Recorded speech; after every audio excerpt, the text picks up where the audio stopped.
Magandang araw mga kakutsero. Ito na naman po ang inyong lingkod na si Jigs na magbibigay sa inyo ng giya ngayong araw ng Miyerkules. Ngayon po ay October 9, no? At meron po tayong pitong magagandang karera. Uulitin ko po, itong aking giya ay purely review and analysis ko lamang at walang halong information. Ngayon po, medyo maninipis yung lineup natin, no? Mukhang talagang yung ibang kabayo pinaghahandaan yung darating na Piltobo at yung si Silver Cup, no? Yung mga regular races yata doon may mga premyo, no? Kaya siguro hindi masyado nag-e-entry yung mga owner ngayon. Simulan na po natin. Race number 1, dito po magsisimula ang ating winner take all. 3-year-old and above maiden race. Distance is 1,400 meters. May 6 na kalahok. Dito po, ito nagbabalik, no, yung numero 2 na si American Ford na gamay ni Marlon Cañete, no. Ito ang tagal na sa maiden ito, no. Laging in the money. Kung hindi segundo, tercero dumarating to American Ford. Parang medyo pugo niya tong laban na to, no. May alam naman natin na medyo malalakas ang nilalabanan ni American Ford, no, yung mga magagaling na nasa maiden, no. Etong True Story, last run nito, tercero po ito, si True Story. Kaya lang, ang preba lang po niya is 1.17, no?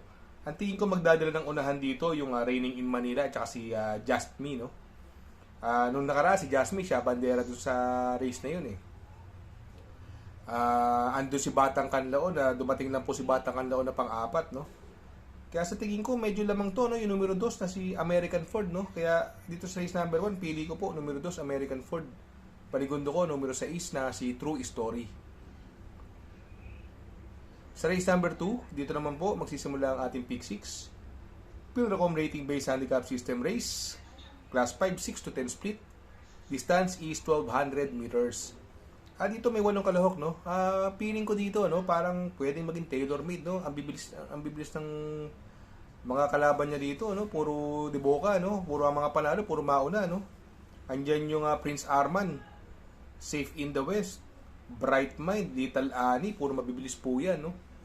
At sa tingin ko, pwede maging tailor-made kay Etnad, no? Kaya sa tingin ko, nakakalamang to, no? Na sasakyan po ni J.R. Sargent de Ocampo, no? Sa tingin ko, medyo may tatagal dito dahil mababa sa laban yung numero 5 na si Bright Mind, no? Si Bright Mind, nasigundo to si Bright Mind, naka 8 lang to nakaraan, Kaya dito sa race number 2, pili ko po, doon ako sa numero 8 Etnad. Panigundo ko, numero 5 na si Bright Mind.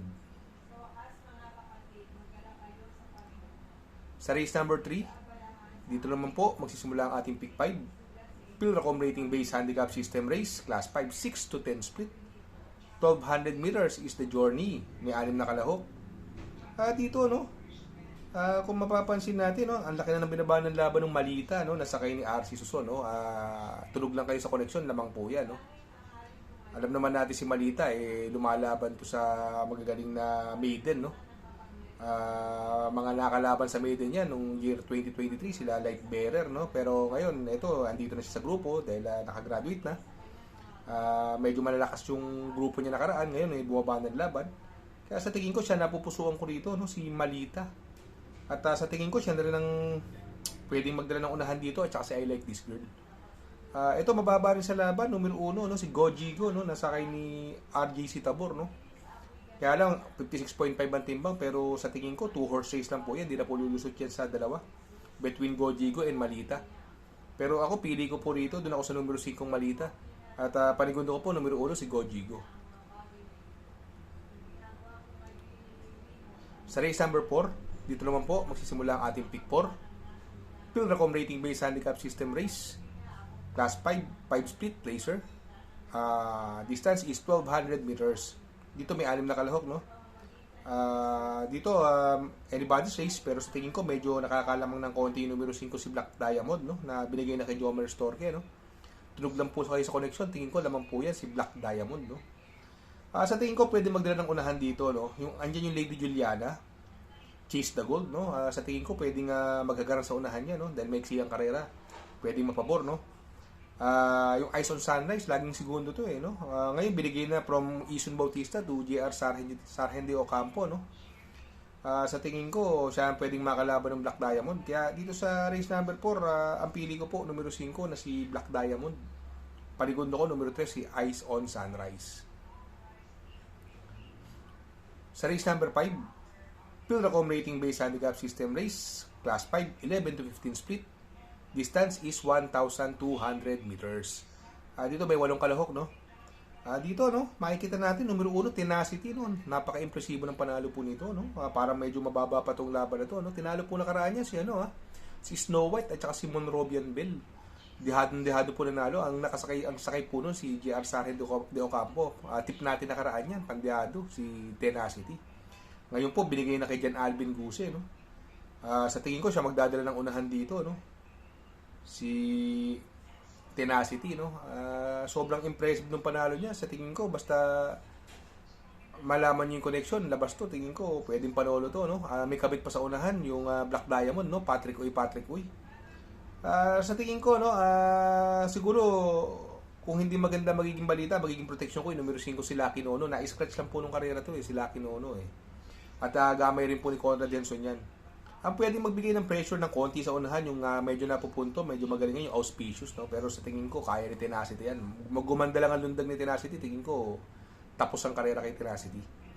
Kaya, dito sa race number 5, ang pili ko po, numero 1, Tenacity. Panigundo ko yung numero 5 na si Lucky Nono.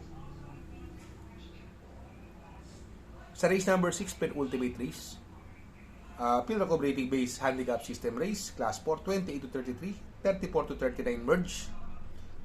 1,200 meters is the distance. May 8 kalahok, no? Another everybody's race, no? Dito po, mabibilis po yung runway 10, Sir William, Yana Silver. Asyong, no?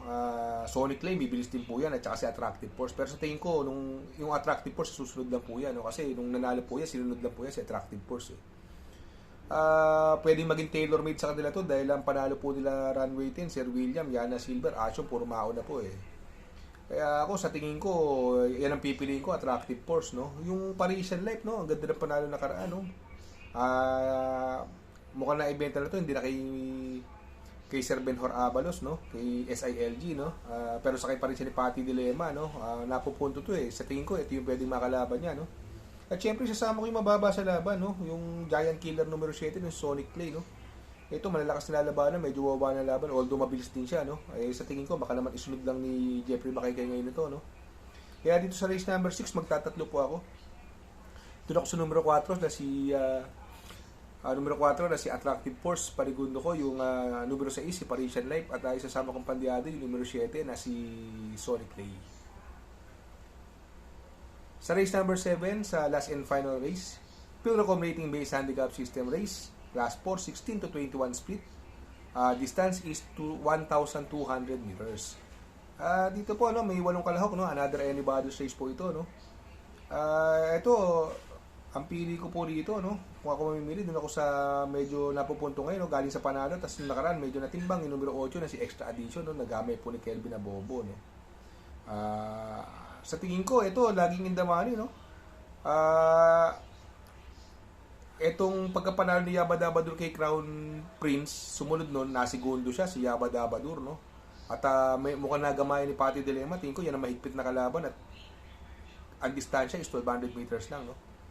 Yung Hot Legs, ito, magandang diado to, no? Giant Killer ito, no? Sakay ni Christian Garganta, no? Ano niya yan, Talking horse sa kanya, no? Nakailang panalo sa kanya, si Hot Legs. Puro dihado pa yung panalo niya, no? Si Malabon King, ang worry ko sa kanya, maiksi yung distansya, no? Kasi purely derivati po ito. Kaya medyo pass muna ako sa kanya, no? Kaya dito sa race number 7, pili ko po, doon ako sa numero 8, Extra Addition. Panigundo ko, numero 7, Yabadabadur. At isasama ko pandiado, numero 4 na si Hot Legs. Good luck mga kakutsero. Sana po matapat ang ating giya, at yung mga nakasunod, sana po ay magsitama po kayo. Ako yung makikisuyo lamang na please like, share, subscribe, and hit the notification bell para updated kayo sa aking mga giya. Good luck po and happy racing!